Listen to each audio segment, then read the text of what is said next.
I pray that you will use this truth and reprogram your life and turn your life and your destiny into a wonder.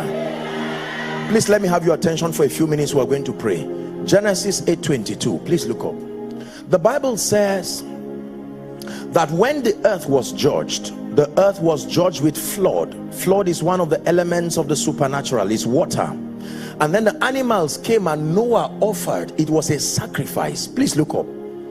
Of all of the clean beasts, he offered sacrifice. And then the Lord smelled a sweet savor from it and made a proclamation that is very, very prophetic. It says, while the earth, so the earth is involved in this talk. Look up, please. While the earth remains, seed time and harvest, and cold and heat, and summer and winter, and day and night shall not cease. It's an ordinance that came from the mouth of God. Are we together now? That seed time and harvest shall not cease. Now watch this.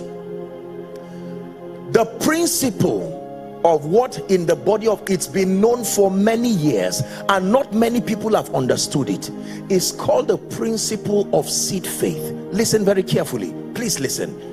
Great men like Oral Roberts and Kenneth E. Hagin and great fathers of faith, patriarchs who have gone transited in glory, they did their best to explain it as best as they understood. But remember, revelation is progressive. Are we together now? Yes. So they communicated the perspectives that God gave to them.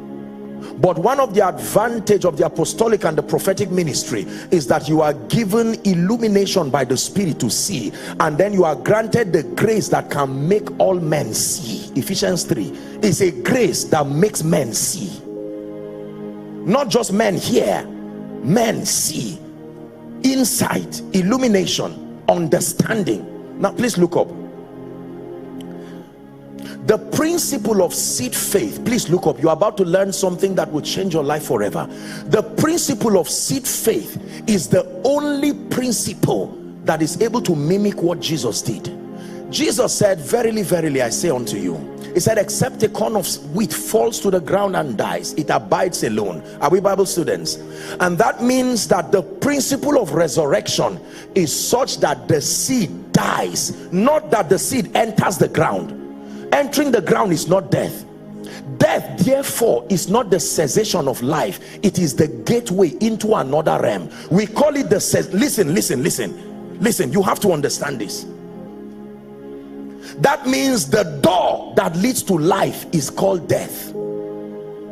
Death is not a dead end. Death is a door. When you want to go into life, you follow the door called death. Now watch this. That means, watch this please. Oh dear. When Jesus was about to end a dispensation and begin another one, he followed the door of death. Are we together now? And in dying, in his resurrection, he brought many sons into glory. Do we agree? Now that is the same principle that happens with your seed. The Bible says that when you sow a seed, and agriculture attests to the fact that when you sow a seed, for a while that seed follows that door too. You call it death. It literally dies, and then suddenly something begins to happen. Another life. Are we together now? And then it produces after its kind. Are we together? Now the principle of seed faith is based on death and resurrection, not money. That means whatever is tied to that seed, as the seed dies, it must die. Are you getting the point now? I can take everything in my life, my trouble, my pain, my frustration, and tie it to the seed. The moment the seed dies, the law declares that that dimension of my life must follow the seed to the grave and die too. So I can end seasons in my life and open another one. And the mystery here is found in 1 Corinthians 15. Please look at this, verse 38, that God is able to give your seed another body. This is still priesthood. I can end shame and not have more shame as a harvest. God can change the body of what died and make it laughter. because seeds should produce after their kind, but that there is a technology, because there are some things you want to kill, you don't just want more of. Look at this. When you sow corn, it's because you want more corn. Are we together now? When you sow rice, it's because you want more rice.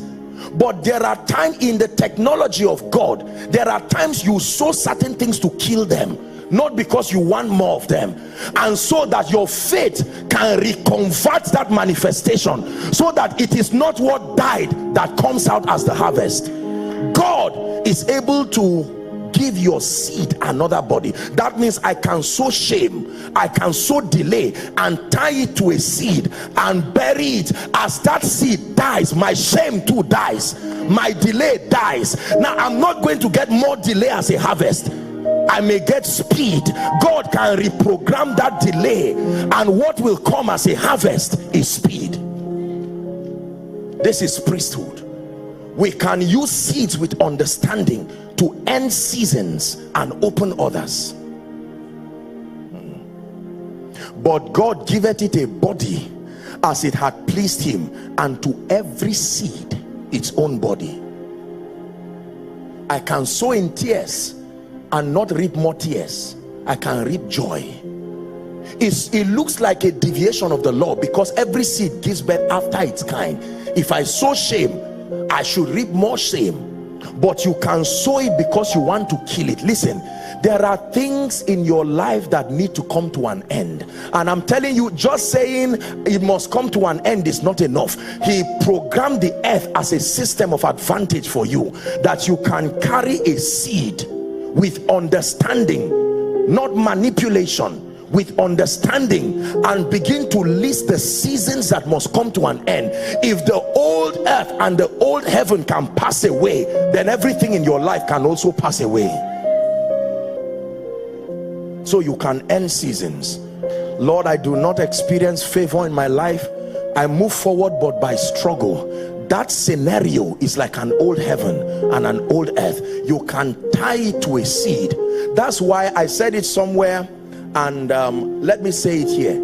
It is dangerous to steal money in the house of God, because you don't know who is killing with the seed is dropping. If you pick a seed that has not died, what is on it is also alive.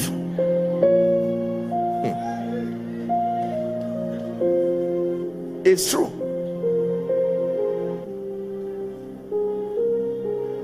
You see what went wrong with Judas? Because people were sowing seeds and Judas was helping himself. Judas did not just die of frustration, many things killed him. Someone's suicidal thought was sown away in that seed, and he kept receiving it and did not allow it die. Your seed can program certain seasons in your life. It is still part of priesthood.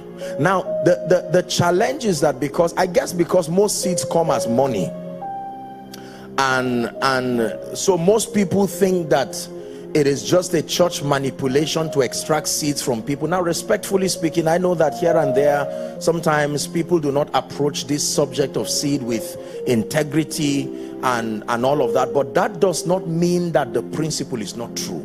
There are people who are long overdue to enter certain strong seasons, and if God sowed Jesus to get us, then it is important for you to understand that you can bury certain seasons and open up others.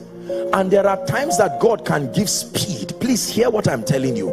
The things I tell you are the things that I do. I have ended seasons in my life and opened others. It's not just the will of God. You enforce it through priesthood.